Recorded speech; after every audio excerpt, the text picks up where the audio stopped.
எல்லா பிள்ளைங்களும் விரும்பி பார்க்குற மக்கூர்னி நம்ம எப்படி செய்கிறது அப்படின்னு சொல்லிட்டு பார்க்கலாம்.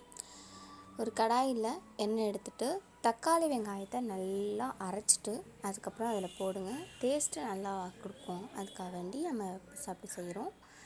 அதுக்கப்புறம் புதினா மல்லி எது வேணால் போட்டுக்கலாம். போட்டுட்டு தயிர் ஆட் பண்ணிக்கலாம். ரொம்ப ஆட் பண்ணக்கூடாது. நமக்கு அளவு தகுந்த மாதிரி ஆட் பண்ணிவிட்டு கொஞ்சோண்டு இஞ்சி பேஸ்ட்டு அதை போட்டுட்டு இஞ்சி பூண்டு பேஸ்ட் போட்டுட்டு நமக்கு பிடிச்ச மசாலா எது வேணாலும் ஆட் பண்ணிக்கலாம். நாங்கள் பிரியாணி மசாலா ஆட் பண்ணிக்கிறோம்.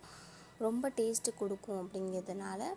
அதுக்கப்புறம் நம்ம மக்கர்னி எண்ணெய் போட்டு நல்லா வேக வச்சுக்கணும். அது இதுக்கு முன்னாடி அதை நல்லா மக்கூர்னி நல்லா தண்ணி ஊற்றி நல்லா வேக வச்சுக்கிட்டு அதுக்கப்புறம் தாங்க இது போட்டு நம்ம செய்யணும்.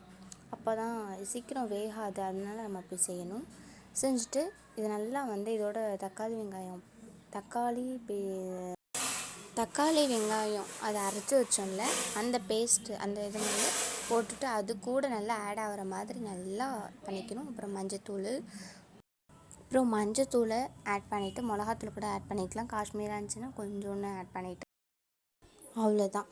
இதுதான் மக்கர்னி. நாங்கள் எங்கள் வீட்டில் இப்படி தான் செய்வோம். நீங்களும் இந்த மாதிரி செஞ்சு பாருங்கள். நல்லா டேஸ்ட்டாக இருக்கும். தேங்க்யூ.